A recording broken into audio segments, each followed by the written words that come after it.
Hello, हामी अब स्काको second च्याप्टरको third part सुरु गर्न गइरहेछौँ। यो पार्टभित्र हामी दुईवटा टपिक कभर गर्छौँ, एउटा डिसिजन सपोर्ट सिस्टम र अर्को एक्जिक्युटिभ इन्फर्मेसन सिस्टम इआइएस, डिएसएस र इआइएस। सुरु गरौँ है त डिएसएसबाट। क्वेसन नम्बर 19 हो यो होइन। DSS is a flexible interactive computer based system. यो एउटा flexible interactive computer based system हो which intends to identify, solve problem and support decision making। जुनको के काम छ, जसले के गर्छ भने आइडेन्टिफाई गर्छ, प्रब्लम सल्भ गर्छ र सपोर्ट गर्छ decision making by compiling useful information from र डाटा एन्ड डकुमेन्ट्स। यसले के गर्छ, जति पनि र डाटा र डकुमेन्ट्सहरू हुन्छ नि, त्यहाँबाट युजफुल इन्फर्मेसनहरूलाई कम्पाइल गर्छ र आइडेन्टिफाई गर्छ र प्रब्लम सल्भ गर्छ र सपोर्ट म्यानेजरलाई डिसिजन लिनमा सपोर्ट गर्छ। DSS is a flexible interactive computer based system intends to identify, solve problem, and support decision making by compiling useful information from raw data and documents. It is a human intellect and computerized form brought together। यानी कि मान्छेको र computerise फर्मको दुइटैको मिलाएर यो DSS बनेको, to solve structured as well as unstructured problem and improve decision. यसले के गर्छ, स्ट्रक्चर र अनस्ट्रक्चर्ड प्रब्लमलाई दुइटैलाई सल्भ गर्छ र डिसिजनमा इम्प्रुभमेन्ट ल्याउँछ। अब हाम्रो क्वेसन नम्बर 20 को क्वेसन के हुन्छ, क्यारेक्टरिस्टिक्स अफ डिएसएस के हो? क्यारेक्टरिस्टिक्स अफ डिएसएस हामीले यसको निमोनिक बनाएको छौँ डिफ्युजेस हुनु यसको डिएसएसको क्यारेक्टरिस्टिक्स हो। डिफ्युजेसमा हाम्रो के आउँछ भन्नाले डिआइएफएफयुएसइएस फर्स्ट है, decision making at all level of management. यसले के गर्छ, सबै लेभल अफ म्यानेजमेन्टमा डिसिजन मेकिङ गर्छ। फर्स्ट के छ, यसलाई हामी यसरी पनि लेख्न सक्छौँ, डिएसएसले decision making at all level of management गराउँछ होइन। अर्को आईमा internal and external database. DSS utilize both internal and external database. यसले दुइटै डाटाबेस युटिलाइज गर्छ, भित्रको कुराहरू पनि बाहिरको कुराहरू पनि सबैलाई एक ठाउँ एकट्ठा गर्छ। अर्को एफ मतलब focus on decision rather than data and information. यसले डिसिजन मेकिङमा बढी फोकस गर्छ rather than data and information collect गरेर राख्नु। अर्को एफ भनेको फ्लेक्सिबल एन्ड एडाप्टेबल। यो चाहिँ फ्लेक्सिबल हुन्छ, चाहिएको बेला जस्तो सुकै इन्फर्मेसनहरू राख्न मिल्छ, हटाउन मिल्छ, त्यही भएर यो फ्लेक्सिबल एन्ड एडाप्टेबल हो। अर्को यु भनेको युजर फ्रेन्डली फिचर्स हुन्छ डिएसएसमा। डिएसएसमा के हुन्छ, मान्छेले इजिली बुझ्न सक्छ कि के भइरहेछ, कसरी गर्ने भन्ने युजर फ्रेन्डली फिचर्स हुन्छ। एस भनेको solution to unstructured and semi structured problem. डिएसएसले सोल्युसन दिन्छ structure as well as semi structure प्रब्लमहरूलाई। अर्को डिएसएस के गर्छ, इभल्भ ओभर टाइम, मतलब चेन्ज हुन्छ, टाइम अनुसार चेन्ज भइरहेको छ। अर्को एस लास्टको एस मतलब support to individual as well as group. यसले इन्डिभिजुअललाई पनि सपोर्ट गर्छ र ग्रुपलाई पनि सपोर्ट गर्छ। त्यही भएर क्यारेक्टरिस्टिक अफ डिएसएस भनेको के हो, डिफ्युजेस भनेको D for decision making at all level of management, I for internal and external डाटाबेसको युटिलाइजेसन, एफ मतलब focus on decision rather than data and information collection, F मतलब फ्लेक्सिबल एन्ड एडाप्टेबल हुन्छ। यो user friendly features छ यसमा। S मतलब solution दिन्छ unstructure र सेमी स्ट्रक्चर प्रब्लमको, इभल्भ ओभर टाइम, चेन्ज भइरहेको छ टाइमको अनुसार। एस मतलब support to individual as well as group. अब अर्को क्वेसन हाम्रो के छ भने कम्पोनेन्ट्स अफ डिएसएसहरू के हुन्? यो भनेको हाम्रो कम्पोनेन्ट्स अफ डिएसएस हो। एउटा 4वटा कम्पोनेन्ट्स हुन्छ हाम्रो डिएसएसको, युजर, प्लानिङ ल्याङ्ग्वेज र मोडल बेस र डाटाबेस। 4वटा के हुन्छ भने युजर, त्यसपछि प्लानिङ ल्याङ्ग्वेज र त्यसपछि मोडल बेस, त्यसपछि डाटाबेस। मोडल बेस भनेको ब्रेन हो, यो चाहिँ ल्याङ्ग्वेज हो, युजरले ल्याङ्ग्वेज थ्रु कम्युनिकेट गर्छ डाटाबेससँग, जुनमा ब्रेनले एनालिटिकल पार्ट प्ले गर्छ। युजरमा हाम्रो को आउँछ, म्यानेजर आउँछ र स्टाफ स्पेसलिस्ट। म्यानेजर भनेको with some structured or semi structured problem, जोसँग केही अनस्ट्रक्चर्ड या सेमी स्ट्रक्चर्ड प्रब्लम छ नि, त्यो म्यानेजर हो। यो use not need computer to यो युजरलाई कम्प्युटरको नलेज हुनुपर्ने त्यति आवश्यक छैन। र अर्को को छ भने हाम्रो staff specialist.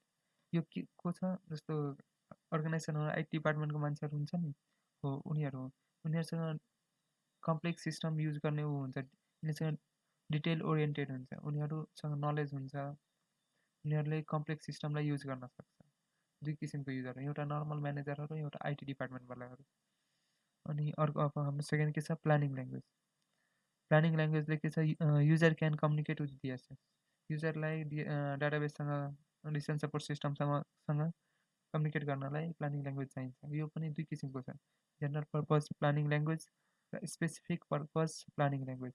General purpose planning language भनेको यो नर्मल म्यानेजरहरूको लागि, जुन allow users to perform many routine task. यसले के गर्छ, अलाउ गर्छ युजरलाई टु पर्फर्म मेनी रुटिन टास्कहरू perform, mostly use in spreadsheet. यो जेनरल जस्तो एक्सेलहरूमा युज गरेर हुन्छ नि, त्यस्तै जुन टास्कहरू एक्सेलमा युज गर्न मिल्छ त्यस्तै अलाउ गर्छ जेनरल युजरलाई to perform many routine task. अर्को हुन्छ स्पेसिफिक पर्पज ल्याङ्ग्वेज। जस्तो जेनरल पर्पज प्लानिङ ल्याङ्ग्वेज भयो, यो स्पेसिफिक पर्पज प्लानिङ ल्याङ्ग्वेज हो, जुन कि स्टाफ स्पेसलिस्टहरू छन् उनीहरूको लागि हुन्छ। यिनीहरूले कोडिङ यो यस्तो कुराहरू प्रोग्रामिङ गर्छ नि, त्यति बेला हाम्रो planning language specific planning language काम लाग्छ। यसले के गर्छ भने स्ट्याटिकल ल्याङ्ग्वेज, त्यही त कोडिङको लागि perform statistical and mathematical operation, उनीहरूको स्ट्याटिकल एन्ड म्याथमेटिकल अपरेसनहरू पर्फर्म गर्नलाई स्पेसियल पर्पज हामीलाई प्लानिङ ल्याङ्ग्वेज चाहिन्छ। और थर्ड पार्ट के हो, brain model base. Model base भनेको ब्रेन अफ DSS, यसलाई ब्रेन अफ DSS पनि भनिन्छ। यसले के हेल्प गर्छ भने to process data between user and database. यसले के हेल्प गर्छ, मोडल बेसले के गर्छ, युजर र डाटा बेसको बिचमा रोल प्ले गर्छ डाटा प्रोसेस गर्न। It helps to process data between user and database. Many types of model, थुप्रै टाइपको मोडल बेसहरू छ, जुन कि कस्टम डेभलप मोडल बेस एउटा हो। उसको एनालाइसिस यसको माथिबाट पढौँ है त, यो part.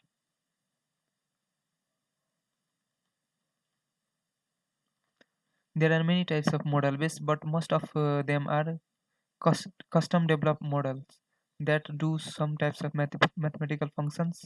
For example, regression analysis, time series analysis, linear programming, and financial computation. यो कस्टम डेभलप मोडल्स हो, जुनमा हामीले म्याथमेटिकल फङ्सनहरू अपरेट गर्न सक्छौँ। र यो के गर्छ, the analysis provide by the model base is the key for user decision. जुन एनालाइसिस मोडल बेसले दिन्छ नि, यो यही की हो फर युजर्स डिसिजन। अब लास्टमा हाम्रो के छ, डाटाबेस। डाटाबेसको कुराहरू हामीले अघि पनि गरियो, यो सबै ठाउँको डाटा एक ठाउँमा ल्याएर राखिरहेको हुन्छ, कमन डाटा बेस हो। त्यो पनि यहाँबाट हेरौँ, database support system includes one or more database. Decision support system DSS includes one or more database. This database contains both routine and non-routine data from both internal and external source. यो डाटाबेसमा के हुन्छ, internal as well as external data राखेको हुन्छ। Some data may come from internal source as organization generates these types of data. केही internal सोर्सबाट आएको हुन्छ जुन अर्गनाइजेसनले generate गर्छ, र केही बाहिरबाट आएको हुन्छ। The database may also capture data from other subsystems such as marketing, production and personal. सबै ठाउँबाट डाटा ल्याएर एक ठाउँ डाटाबेसमा कलेक्ट गरेर राख्छ। External data includes assumptions about variables such as interest rate, market price, level of competition, यस्तो कुराहरू। डाटाबेसमा पनि तीनवटा लेभल हुन्छ, फिजिकल लेभल, लोजिकल लेभल र external level. Physical level, logical level र एक्सटर्नल लेभल। फिजिकल लेभल भनेको के हो, it involves the implementation of database on the hard disk storage of data in the hard disk. यानि कि physical level भनेको जति पनि हाम्रो डाटाहरू हुन्छ नि, यो त हार्ड ड्राइभमा स्टोर गरेर हुन्छ। यही भनेको implementation of the database on the hard disk भनेको फिजिकल लेभल। अर्को लोजिकल लेभल भनेको it is design by the professional programmer who have complete knowledge of DBMS। जसलाई डाटाबेस म्यानेजमेन्ट सिस्टमको कम्प्लिट नलेज हुन्छ नि, उनीहरूले यो डिजाइन गरे हुन्छ। यो यो लेभल डिजाइन गरेर हुन्छ who has complete knowledge of it deals with the nature of data stored यसले डिल गर्छ कि नेचर अफ डाटा कस्तो किसिमको डाटा स्टोर गरिरहेको छ त्यसमा त्यसलाई हामी स्किमा पनि भन्छौँ द स्किम अफ डाटा यसलाई स्किम पनि भन्छौँ र एक्सटर्नल लेभल भनेको the logical level defines schema the यसलाई लोजिकल लेभललाई हामीले के भन्छौँ त्यो स्किमा पनि भन्छौँ र एक्सटर्नल लेभललाई सब स्किमा भनिन्छ यसलाई के भन्छ the logical level defines schema which is divided into smaller units logical उसलाई स्किमालाई स्मलर युनिटमा डिभाइड गर्यो भने त्यसलाई हामी सब स्किमा भनिन्छ अनि given to the managers in number of views र म्यानेजरलाई चाहिएको बेला दिइन्छ त्यही कुरा अब अर्को पार्ट हाम्रो के छ भन्दाखेरि हाम्रो कम्पोनेन्ट सक्यो अब various examples use application of DSS मतलब हामीलाई कम्पनीमा कहाँ डिएसएस चाहिन्छ भन्ने कुरा यो पनि त्यहीँबाट पठाउनु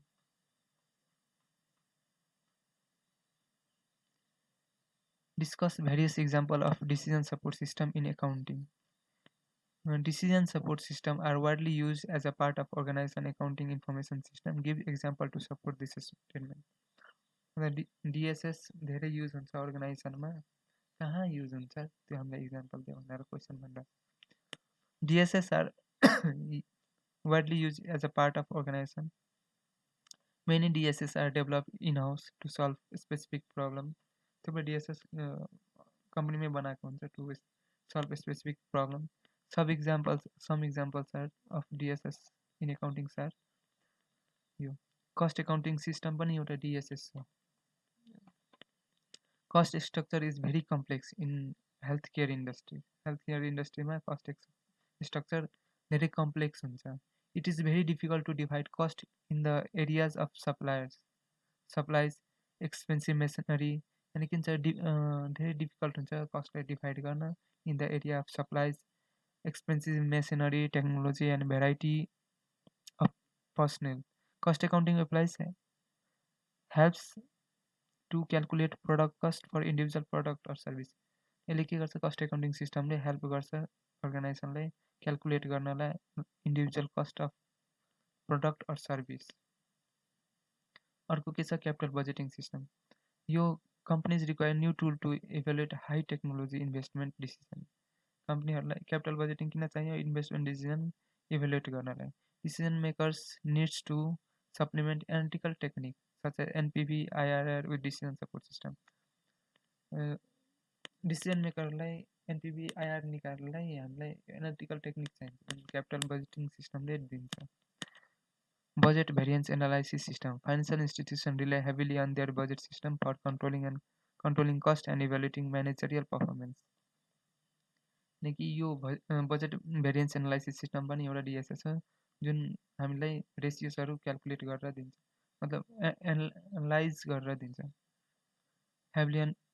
rely heavily on their budgeting system for controlling cost and evaluating manager performance को लागि general DSS भनेको के हो यो DSS use general purpose planning language that can analyze different types of problems in a sense this system acts as a tool to decision making to use this type of system the user has to input data and answer question about a specific problem यो भनेको के हो एकचोटि अझै म भनिदिन्छु है त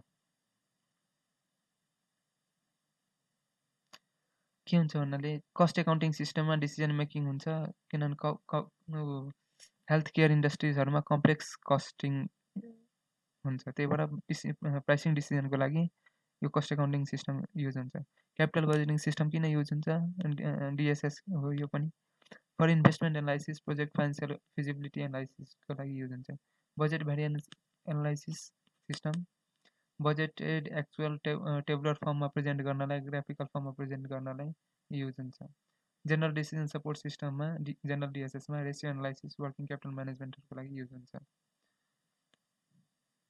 अब हाम्रो difference between डिएसएस and traditional एमआइएसमा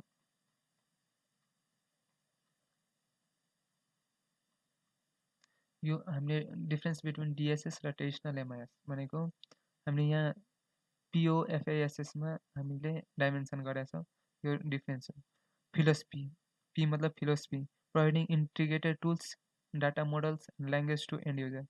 DSS ले के गर्छ प्रोभाइड गर्छ integrated tools data models and language to the end user तर ट्रेडिसनल एमआइएसले के गर्छ स्ट्रक्चर्ड इन्फर्मेसन मात्र दिन्छ एन्ड युजरलाई ओरिएन्टेसन भनेको यो एक्सटर्नल ओरिएन्टेसन हो यो इन्टर्नल ओरिएन्टेसन हो ट्रेडिसनल र फ्लेक्सिबिलिटी भनेको हाइली फ्लेक्सिबल हुन्छ डिएसएस र ट्रेडिसनल एमआइएस रिलेटिभली यसको कम्पेयरमा रिलेटिभली इन्फ्लेक्सिबल हुन्छ एनालिटिकल क्यापेबिलिटी कस्तो हुन्छ यो मोर एनालिटिकल क्यापेबिलिटी हुन्छ यससँग एमआइएससँग लिटल एनालिटिकल क्यापेबिलिटी हुन्छ सिस्टम एनालाइसिस डिएसएसले के भन्छ emphasis on tools to be use in decision process यसले इम्फेसिस गर्छ इन्फर्मेसनमा टुल्समा गएर इन्फर्मेसन रिक्वायरमेन्ट एनालाइसिसमा सिस्टम डिजाइन कस्तो हुन्छ डिएसएसको इन्टरेक्टिभ प्रोसेस हुन्छ यसको ट्रेडिसनल एमआइएसको स्ट्याटिक इन्फर्मेसन रिक्वायरमेन्ट मात्रै दिन्छ उनीहरूले डाटा टुल अनुसार यसरी सिम्पल फर्ममा टेबुलर फर्ममा राखिदिन्छ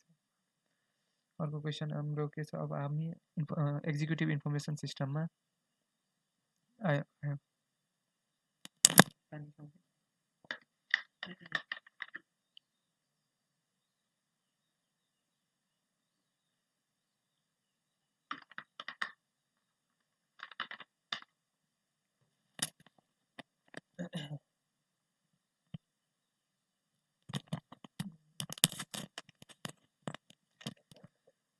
एक्जिक्युटिभ इन्फर्मेसन सिस्टम भनेको यो स्ट्रेटेजिक लेभल सिस्टम हो एक किसिमको it serves top level managers of the organization यसले टप लेभल अफ म्यानेजर्सहरूलाई सर्भ गर्छ it creates generalize computing and communication environment यो जेनरलाइज कम्प्युटिङ र कम्युनिकेसन इन्भाइरोमेन्ट क्रिएट गर्छ rather than providing any present application or specific competence कुनै particular भन्दा पनि यो जेनरल कम्प्युटिङ र कम्युनिकेसन इन्भाइरोमेन्ट दिन्छ rather than providing any present applications or specific competence अर्को क्यारेक्टरिस्टिक्स अफ इआइएस के हो हामीले यसको क्यारेक्टरिस्टिक्स के भनेको छौँ सारिज भनेको छौँ निमोनिक के भनेको छौँ सारिज सम्म अगाडि इआइएस राखेको EIS serves the information need of the top manager. यसरी सारिजमा के भयो सुरुमा S serves the information need of the top management. A access both the internal as well as external data. के गर्छ एक्सेस गर्छ बोथ इन्टर्नल र external data यसमा के थियो यसले टप म्यानेजमेन्टको के इन्फर्मेसन रिक्वायर्ड छ त्यो सर्भ गर्छ एमा के गर्छ एक्सेस बोथ इन्टर्नल र एक्सटर्नल डाटा आर मतलब rapid access to timely information र direct access to management report यसले के गर्छ चाहिएको बेला इन्फर्मेसन एक्सेस दिन्छ र रिपोर्टहरू पनि डाइरेक्ट एक्सेस दिन्छ rapid access to timely information and direct access to management report यसले के गर्छ अब एसएआर भयो अब मतलब एक्सट्र्याक्ट समरी डाटा यसले एक्सट्र्याक्ट गर्छ समरी डाटा न कि डिटेल डाटा मतलब एक्सटेन्सिभ अनलाइन एनालिटिकल टुल यसले एनालिटिकल टुलहरू पनि दिन्छ कसरी एनालाइज गर्दा अघि रेसियोजहरू निकाल्नलाई एक्सटेन्सिभ अनलाइन एनालिटिकल टुलहरू पनि हो यो यसले के गर्छ सपोर्ट गर्छ फर डिसिजन मेकिङ यानि कि क्यारेक्टरिस्टिक्स अफ इआइएस के भयो सारिज serves the information need of the top management access both internal plus external data R मतलब rapid access to timely information and direct access to management report मतलब extract summary data अर्को यो भनेको extensive online analytical tool S भनेको support for decision making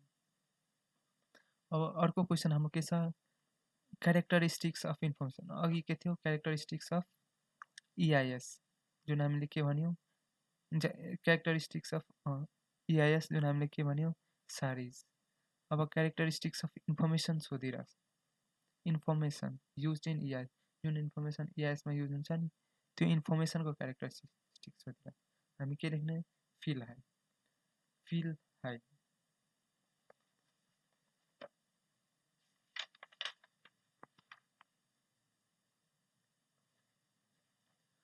यसलाई हामी यहीँबाट उ गरौँ यो इन्फर्मेसन फ्युचर ओरिएन्टेड हुनु पर्यो किनभने डिसिजन लिँदा यो फ्युचर ओरिएन्टेड हुनु पर्यो otherwise it will be outdated outdated भइहाल्छ।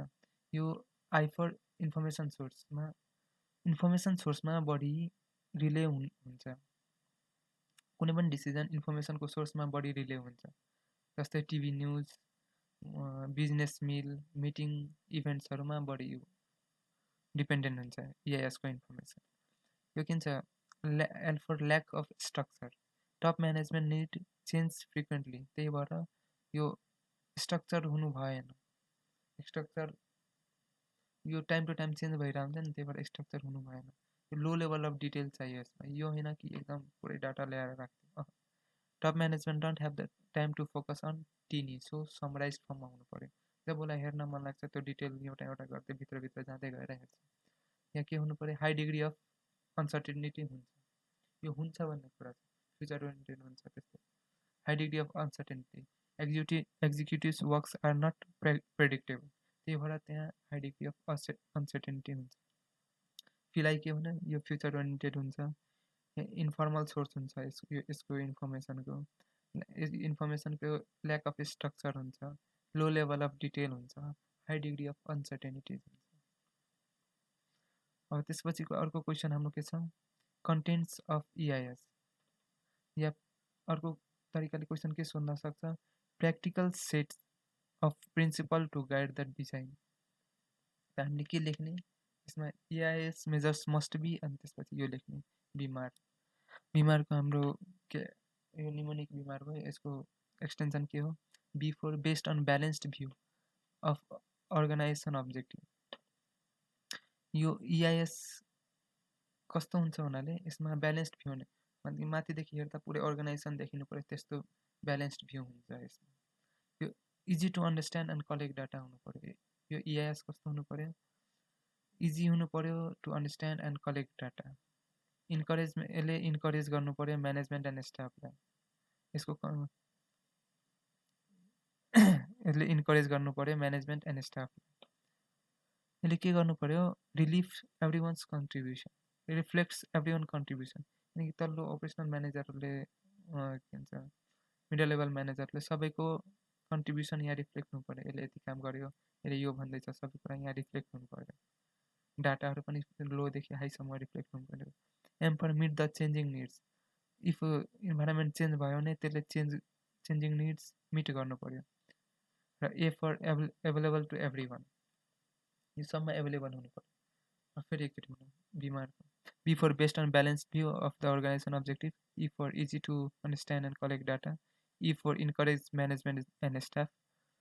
BEEM, M for meet the changing needs, A for available to everyone, R for reflects everyone contribution. BMAR. Last one, difference between EIS and traditional information system.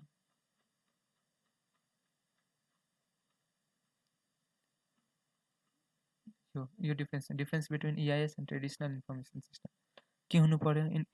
EIS र traditional EIS कुन level of म्यानेजमेन्टको लागि? For top and near top एक्जिक्युटिभको लागि हुन्छ। तर traditional information system के हुन्छ? लोयर स्टाफहरूको लागि हुन्छ।